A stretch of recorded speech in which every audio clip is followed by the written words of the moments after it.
Okay, so dissipline van gebed. Ons het 'n maand terug het ons gekyk na dissipline van ons gedagtes en die vers wat ons daaroor gepraat het was Filippense 4 vers 8 wat sê: ten slotte broers en susters, vul julle gedagtes met alles wat waar, eerbaar, skoon, suiwer, lieflik en lofwaardig is. En ons het toegesê dat ons met ons gedagtes reprogram. Ons is geprogram deur die wêreld om op 'n sekere manier op te tree en op 'n sekere manier te dink en ons met ons eie gedagtes herprogrammeer. En ons het gesê dat ons met ons gedagtes voed met die woord van God omdat ons die gedagtes van Christus het. En die vers waarna ons daar gekyk het was 1 Korintiërs 2 vers 16 wat sê: hoe kan hulle ook? Want wie kan verstaan wat die Here dink? Wie kan hom raad gee? Ons kan hierdie dinge egter verstaan, want ons is ingestel om soos Christus te dink. En toe het ons 2 weke teruggekyk na die dissipline van toewyding. En die vers waarna ons daar gekyk het was Romeine 12 vers 1 wat sê: nou wil ek julle baie ernstig vra, broers en susters, as julle dink aan alles wat God in sy groot barmhartigheid vir julle gedoen het, gee dan julleself aan hom as 'n lewende en heilige offer. Dit is die soort offer waarvan hy hou en wat julle diens aan God werklik sinvol maak. En vanaand kyk ons dan na gebed. En hoekom ek die laaste 2 sessies genoem het is ons kan nie ons eie gedagtes reprogram en ons kan nie toegewyd wees aan God sonder gebed nie. Gebed is absoluut krities belangrik. Dit is wanneer dit gaan oor ons gedagtes en wanneer dit gaan oor toewyding aan God, is hierdie die belangrikste dissipline wat ons moet hê. En ek dink as ons eerlik met onsself kan wees, meeste van ons, dan sal ons sê dat ons gebedslewe is nie wat dit moet wees nie. In Filippense 4 vers 6 staan daar: wees oor niks besorg nie, maar laat julle begeertes in alles deur gebed en smeking met danksegging bekend word by God. En dan kry ons 1 Tessalonisense 5 vers 16 en 17 wat sê: wees altyd bly, bid sonder ophou. En dan Efesiërs 6 vers 18: terwyl julle met alle gebed en smeking by elke geleentheid bid in die Gees en juis daartoe waak met alle volharding en smeking vir al die heiliges. So as ons net na hierdie 3 skrifgedeeltes kyk, kan ons sien dat gebed nie net belangrik is vir die gelowige nie, maar dis ook eintlik 'n opdrag. Dis 'n opdrag van Christus af. En as ons na die groter prentjie van gebed kyk, dan kan ons gebed in 5 dele opdeel, in 5 elemente eintlik, nie dele nie, 5 elemente opdeel. En die eerste element waarna ons dit gaan opdeel is in die Gees, wat die vers in Efesiërs 6 sê. In Romeine 8 vers 26 en 27 sê vir ons: die Gees van God help ons ook nog boonop in ons onbenulpenheid. Ons weet immers nie mooi wat en hoe ons moet bid nie, maar die Gees self neem ons gebedsbehoeftes voor God op met versigtings wat nie in menslike taal verwoord kan word nie. Die God wat die dieptes van elke harte deurgrond, weet wat die Gees in die oog het, dat hy in harmonie met God se wil vir die gelowiges intree. En dan Judas vers 20: maar julle geliefdes moet aanhou om julleself op te bou op die fundament van julle allerheiligste geloof. Hou aan om te bid terwyl julle heg verbind bly aan die Heilige Gees. So hier sien ons nou 2 verse en dan ook die vers in Efesiërs wat vir ons sê dat ons moet bid in die Gees. Nou, wat beteken dit as ons bid in die Gees? Dit in die eenvoudigste terme beteken dit om te bid in die wil van God. In 1 Johannes 5 vers 14 staan daar: dit is die vrymoedigheid wat ons voor God het, dat ons ook al dit wat ons ook al vra volgens sy wil, hy na ons sal luister. So hier sien ons dat as ons bid volgens God se wil, en dit is wat die ander teksverse bedoel met wanneer hulle sê bid in die Gees. Dit is as ons in God se wil bid. As ons in die Gees bid, sal ons wil in lyn kom met God se wil. So met tyd, as jy jouself dissiplineer om in God se wil te bid, dan sal God se wil jou wil word. En dit is waar jy wil wees. Die volgende element is konstante gebed. Handelinge 1 vers 14 sê vir ons: hulle het almal saam aanhou bid. Maria, Jesus se ma, ander vroue en Jesus se broers was ook by. En dan Handelinge 2 vers 42, hulle het hulle volledig gewy aan die lering van die apostels, aan die versorging van mekaar, aan die gemeenskaplike maaltye en aan gebede. En dat ons reeds gekyk na 1 Tessalonisense 5 en Filippense 4, en wat ons in al hierdie verskillende verse sien, is dat ons moet in konstante gebed met God wees. En julle kan dalk nou dink, maar dit is onmoontlik. En ek dink dit is nie maklik nie, maar ons moet ons gedagtes op God rig. As ons kyk na Filippense 4 vers 8, dink aan al daai goeie dinge. So wanneer ons ingestel is op God en wanneer ons gedagtes op God gerig is, dan sal ons meer in konstante gebed wees. En 'n paar praktiese voorbeelde is as jy by die werk is en jy is op pad na 'n kliënt toe en op pad na die kantoor toe, bid jy net en vra vir die Here vir jou vir krag en wysheid, om self so op te tree dat hy verheerlik word. As jy met werksmense werk en jy weet hier gaan dalk nou 'n konfrontasie wees, op pad na die konfrontasie toe, bid en vra vir die Here vir leiding. As jy by die huis stop na werk, dankie Here dat hy jou veilig by die huis gebring het en vra hom om jou rustig te maak na 'n moeilike dag by die werk, dat jy met geduld en liefde sal optree met jou vrou en kinders. So dis die prentjie wat vir ons geskep word van wees konstant in gebed. En dan die derde element is verskillende gebede. Filippense 4 vers 6 sê, wees oor niks besorg nie, maar laat julle begeertes in alles deur gebed en smeking met danksegging bekend word by God. So ons moet letterlik oor alles kan bid tot God. Ons moet kan bid as ons bly is, dan moet ons die Here kan loof en prys in gebed. Ons moet bid as ons bang is, ons moet bid as ons bekommerd is, dankbaar is soos ek nou net gesê het. Ons moet bid as ons werk toe gaan, ons moet bid as ons wakker word. As jy wakker word die oggend, jy weet, jou hart moet so ingestel wees op God en op gebed, dat as jy oë oop gaan in die oggend, jou eerste reaksie behoort te wees, Here, dankie vir nog 'n dag van genade. Want dis net genade van God af dat jy wakker word in die oggend. So verskillende gebede is, ons moet na ons Vader in die hemel toe kan gaan met alles in ons lewens. Nie net wanneer ons bekommerd is nie net wanneer ons emosioneel gedrein is nie, maar veral wanneer ons dankbaar is. Want dit bewys dat ons is afhanklik van God. En dan die volgende element is volhoubare gebed. Nou volhoubare gebed en konstante gebed is nie dieselfde ding nie. Ek wil vir julle lees Lukas 18 vers 1 tot 5.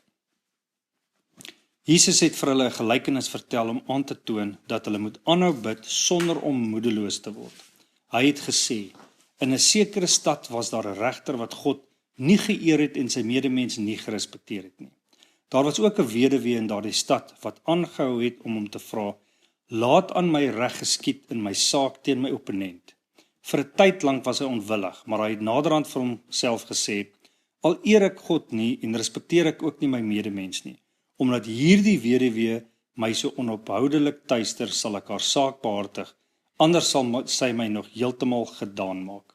En dan nog 'n gedeelte, Markus 14 vers 38, wees waaksaam en bid, anders sal die versoeking vir julle te sterk word. 'n Mens se gees is wel gewillig, maar jou liggaam hou nie altyd by nie. So wat ons hier sien is, volhardingsgebed is, as ons 'n saak voor die Here bring, dan moet ons volhard in ons gebed, ons moet aanhou daarmee. Hier's in die bergpredikasie in Matteus 7 vers 7 en 8 sê Jesus, hou aan met vra en God sal vir julle gee. Hou aan met soek en julle sal kry. Hou aan klop en God sal die deur vir julle oopmaak. Elkeen wat so volhardend vra, ontvang, en wie aanhou soek, kry, en vir elkeen wat aanhou klop, sal God oopmaak. So die ou mense het altyd gepraat van jy moet 'n saak deurbid. En 'n voorbeeld wat ek hier vir julle wil noem is tipies hierdie reeks waarmee ons besig is, dissipline van 'n goddelike man. As hier sekere van hierdie dissiplines is waarmee jy struggle, kom ons dink nou sommer aan jou gedagtes, die wat ons nou redelik onlangs gedoen het. As jou gedagtes vir jou 'n probleem is, dan moet jy konstant bid oor daai saak. Konstant, as jy daaraan dink, moet jy bid daaroor. Want hierdie volhardingsgebed maak dat jy meer dink aan hierdie saak. Veral as dit oor jouself gaan. As ons gedagtes as 'n voorbeeld kan gebruik, elke keer wat jy voel jou gedagtes dwaal en jy bid daaroor, dit is hoe die Heilige Gees jou gaan lei om meer attent te wees op jou eie gedagtes, om meer ingestel te wees op wat jy dink en ook baie belangrik, jy sal baie meer ingestel wees op wat jy inlaat deur jou oë en jou ore om jou gedagtes te beïnvloed. Wanneer jy byvoorbeeld vir iemand anders sal bid, dan is daar ook 'n volhoudingsaspek waar ons hou aan tot ons voel of jy sal weet wanneer 'n ding deurgebid is, wanneer of daar uitkoms in die saak gekom het, of jy kom op 'n punt waar jy glo dat ek wil nie sê dat jy jou verantwoordelikheid nagekom het nie, maar wanneer jy byvoorbeeld oor iemand anders te gebid het en jy sien daar's verandering in die persoon se lewe, of daar's dalk glad nie verandering nie, maar jy sal wel gelei word deur die Heilige Gees wanneer dit nou goed is om aan te stap na die volgende gebed, as ek dit so kan sê. Maar ek dink een van die kwale van ons gelowiges is, ons het nie volharding in ons gebede nie. Ek het al mense hoor sê wat vir my gesê het, jy hoef nie 2 keer na God toe te bid oor dieselfde ding nie, God weet. Bid 1 keer oor 'n saak en los dit. En dis nie heeltemal dit wat ons sien in die Bybel nie, want die Bybel leer ons om te volhard. En as jy kyk na Matteus 7, die konteks waarna Jesus hier besig is kennis van God, is verhouding met God. Niemand sal ooit kan sê dat jy vir God gesoek het en God het sy rug op jou gedraai nie. En dis wat Jesus hierso bedoel met, vir elkeen wat aanhou klop, sal God oopmaak. So as jy begeerte het om in 'n verhouding met God te wees, en om in 'n intieme verhouding met God te wees, en jy het 'n begeerte om hierdie dissiplines in jou lewe toe te pas, hou aan bid daaroor. Die Heilige Gees sal jou lei in hierdie proses, die Heilige Gees sal jou attent maak op die verskillende dissiplines, en dit is dan hoe jy sal leer om hierdie dissiplines toe te pas. En dan intreegebede, die laaste element is Efesiërs 6 vers 18, terwyl julle met alle gebed en smeking by elke geleentheid bid in die Gees, en juis daartoe waak met alle volharding en smeking vir al die heiliges. So hierdie is nou 'n tipiese gebed wanneer jy vir ander mense bid, en spesifiek hier, soos die vers sê, vir ander heiliges, vir ander gelowiges. En in die konteks waarmee ons besig is as manne, is dit tipies waar jy vir jou vrou bid, waar jy vir jou kinders bid, 10-10-1 vir jou ouers, vir jou broers en susters, vir jou vriende, en dan, ek dink 'n baie belangrike gebed wat ek dink nie genoeg gedoen word nie, is bid jy vir jou leraar en vir die ouderlinge van jou kerk. Ek dink dit is 'n geweldig belangrike gebed wat ons manne moet doen. Jy weet, daai manne is manne net soos ek en jy, hulle kom onder versoekings net soos ek en jy, en mense soek altyd fout by hulle. So ek dink hierdie is 'n baie belangrike punt waar ons manne moet werklik vir ons geestelike leiers bid en by die Here smeek dat hy hulle hande sal hoog hou, dat hulle sal volhard in die taak wat hulle opgelê is. En net om so 'n trappie terug te gaan na die gebed vir jou vrou, jy moet bid vir jou vrou. Dis jou goddelike verantwoordelikheid. As ons kyk wat Efesiërs 5 sê, van die man moet lief wees vir sy vrou, soos wat Christus homself gegee het vir die kerk, en Christus het die kerk geheilig. Dis jou verantwoordelikheid om vir jou vrou te bid vir haar heiligmaking. En as ek nou bedoel jy moet vir jou vrou bid, dan bedoel ek nou nie jy moet vir God vra om jou vrou beter te maak nie. Dis nou nie die gebed waarvan ek hier praat nie. Jy moet vir jou vrou se heiligmaking bid. Jy moet bid dat God aan jou vrou sal genade toon om haar hart oop te maak, om haar oë oop te maak. Bid dat God jou hart sal verander, sodat jy lief sal wees vir jou vrou, dat jy geduld sal hê vir jou vrou, dat jy haar in ag sal neem in alles van julle lewe. Ook jy moet bid dat jy sal ingesteld wees op jou vrou se behoeftes, dat jy 'n godvreesende man vir jou vrou sal wees, en jy moet bid vir jou vrou se geestelike groei. Dit moet deel van jou gebedslewe wees om vir jou vrou te bid. En ek dink wat belangrik is hierso, en jy mag dalk nou vir julle as 'n skok kom, maar as jy nie so vir jou vrou bid nie, dan is jy in sonde. 1 Petrus 3 vers 7 van vers 7 af sê, en julle mans, behandel julle vroue met respek. Leef saam met jou vrou in die besef dat, al is sy fisiek swakker as jy, sy saam met jou deel in die lewe wat God as geskenk gee. As jy haar so behandel, sal jou gebede nie geblokkeer word nie. So die beginsel wat Petrus hier vir ons oorskryf is, dat jy moet jou vrou opdra aan Christus. En dan die direkte implikasie is hier, as jy dit nie doen nie, dan sal jou gebede geblok word. God sal nie na jou gebede luister, as jy nie geestelik omsien na jou vrou nie. So, gebed, deel van ons manne se gebed moet wees, ons moet bid vir ons vrouens, ons moet bid vir ons kinders, ons moet bid vir ons kinders op hulle name, ons moet vir spesifieke goeders bid vir ons kinders, ons moet bid dat die Here genade aan hulle sal toon, dat die Here hulle sal seën met die evangelie, dat hulle die evangelie sal verstaan, dat hulle Christus sal aanneem as Here en Verlosser. En ons moet nie net 'n blanket gebed oor ons kinders bid nie. Jy moet vir jou kinders bid op hulle jou kinders se name. En basies, ons moet God smeek vir genade, dat God genade sal toon aan ons kinders. Ons moet bid vir medegelowiges. Ons moet bid vir die mense wat saam met ons in die kerk is. Ons moet bid, soos ek gesê het, vir ons leraars. Jy moet bid vir sendelinge, jy moet bid vir gelowiges in ander lande en ander dorpe.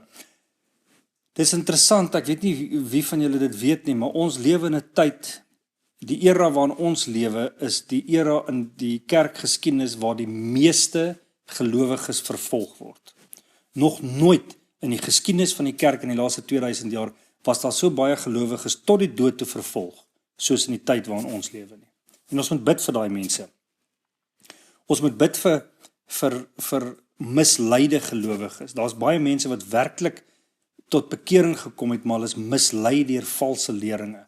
Hulle sit in kerke wat halwe waarhede verkondig en hulle weet dit nie eers nie.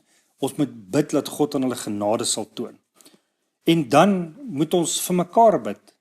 Ons manne wat hier is, ons moet vir mekaar bid dat die Here ons werklik sal lei in hierdie reeks, dat ons hierdie dissipline sal toepas in ons lewens, en ons moet vir mekaar op die naam bid, dat die Here genade aan ons almal sal toon. So hier is nou die elemente van gebed en wat die verskillende verse sê, maar waar die dissipline inkom, is wanneer dit nou prakties raak met gebed. En die eerste praktiese ding wat ek vir julle wil vra is, of julle dit het, is 'n gebedslys. Het jy 'n gebedslys wat jy neergeskryf het, of op jou telefoon gesave het, dat jy spesifiek vir mense kan bid? Ek kan nou vir julle sê wat ek het nou in die laaste paar maande, ek is nou nie seker hoe lank, miskien 5 maande terug, het ek dit vir die eerste keer gedoen. En dit het 'n massiewe impak op my gebedslewe. En dit is baie eenvoudig. Maandag bid ek vir my vrou en my kinders, en vir my familie en vir my vriende. Dinsdag bid ek byvoorbeeld, ek kan nou nie onthou nie, want ek het dit neergeskryf, dis in my Bybel. Dinsdag bid ek byvoorbeeld vir ons gemeente en vir die lidmate. Woensdag bid ek vir die assosiasie van Bybelgedrewe kerke waarin ons behoort. Donderdag bid ek, ek kan nou nie eens onthou nie. Maar ek het dit so gestruktureer, want ek bid en ek begin bid en dan vergeet ek. En dan 2 weke down the road besef ek, maar ek het nog nie eens vir my pelle gebid nie. Of ek het vergeet om vir my familie te bid, of ek het vergeet om vir sendelinge te bid, of wat die situasie is. So as ek julle praktiese raad kan gee, om hierdie dissipline werklik toe te pas in jou lewe, stel vir jou gebedslys op. En is niks fancy nie, kort, net 'n paar punte, laat jy net kan onthou, vir wie is dit wat jy vandag moet bid. Dan, 'n volgende praktiese ding is om 'n spesifieke stilte tyd te hê, wanneer jy Bybel lees en wanneer jy bid. Dis baie belangrik om 'n spesifieke tyd te hê wanneer jy in 'n roetine kan kom waar dit stil is, waar dit rustig is, wat jy werklik in gebed met die Here kan wees. Meeste van ons werksomstandighede is so dat as die tekkie eers die teer tref, is daar nie tyd vir hierdie goeders deur die dag nie. Ek persoonlik doen dit in die oggende vroeg, ek staan 5 uur in die oggende op om dit te doen. Ek kan dit nie in die aand doen nie. Ek raak in die slaap en ek lees nie Bybel nie of jy weet daar goeders gebeur. So my persoonlike tyd is ek probeer dit 5 uur in die oggend opstaan en ek doen dit 5 uur in die oggende. En ek dink Jesus het ook vir ons 'n voorbeeld hier gestel as ons kyk in Markus 1 vers 35 staan daar: nog voor dagbreek die volgende oggend het Jesus opgestaan en alleen op 'n stil plek gaan bid. Ek dink die voordeel daarvan om dit eerste ding in die oggend te doen is jou gedagtes is ingestel op God. Jy's gefokus op Christus, jou gedagtes kan ingezoun wees. As jy 'n bietjie Bybel gelees het, kan daar dalk 1 of 2 konsepte of verse in die Bybel wees wat jy die hele dag oor kan dink. Jy kan hulle dalk highlight of save op jou telefoon en jy weet dit lees deur die dag en net hierdie verse oordink om jy weet mediteer daaroor. Waar as jy dit in die aand doen, jy weet nou gaan slaap jy en ja, wanneer gaan jy tyd hê om dit te oordink? Maar wat belangrik is hierso is hierdie is nie 'n ding wat in 'n roetine moet kom dat jy dit net doen om dit te doen nie. Dit is baie belangrik om te weet hier is nie 'n regte tyd en 'n verkeerde tyd nie. Elkeen van ons lewens lyk anderste. Jy moet uitwerk wat jou lewenstyl pas. Ek weet van julle het klein kindertjies in die huis, so 10:10 is die beste tyd 12 uur môre middag as jy weg is van alles af. Maar dit moet jy aanpas by jou eie lewenstyl. Nou, baie belangrik ook om te weet van hierdie gebede is dat wanneer jy bid, is jy in gesprek met God. En ons het geen vermoë om vir God te impres nie. Ons kan nie vir God impres met groot woorde nie. Ons kan nie vir God impres met lang en uitgerekte gebede nie. God ken jou hart. Net jy en God ken jou hart. So as gebed nie vir jou 'n dissipline is heiliglik nie. Probeer met kort gebede kom, bid tot die punt toe. God weet wat wil jy sê voordat jy dit nog gesê het. So God weet wat in jou hart aangaan. Bid uit jou hart uit, bid soos wat jy praat met God, soos wat jy moet enigiemand praat. God wil hê ons moet ons vertroue in hom plaas. God wil hê ons moet oor alles kan bid. God wil hê ons moet met alles na hom toe kan gaan, want dit wys ons afhanklikheid van God af. En dit is wat so belangrik is van gebed. Ons bid tot God, maar God gebruik gebed om ons harte te verander en om ons gedagtes te verander. So dis geweldig belangrik om te weet dat jy kan nie vir God impres nie. Bid net wat in jou hart is.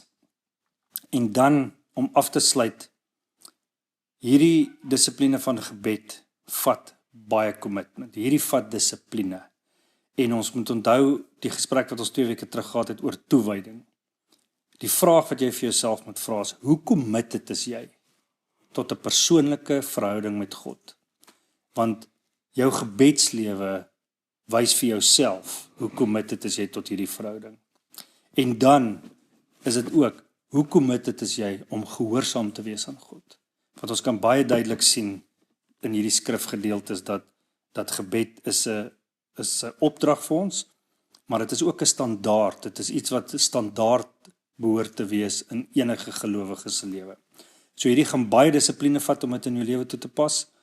Die van julle wat nie 'n aktiewe gebedslewe het nie, stel vir jou lysie op en begin met klein treetjies en klein stappies en jy sal sien stelselmatig sal jy die vertroue kry om jou hart oop te maak aan God.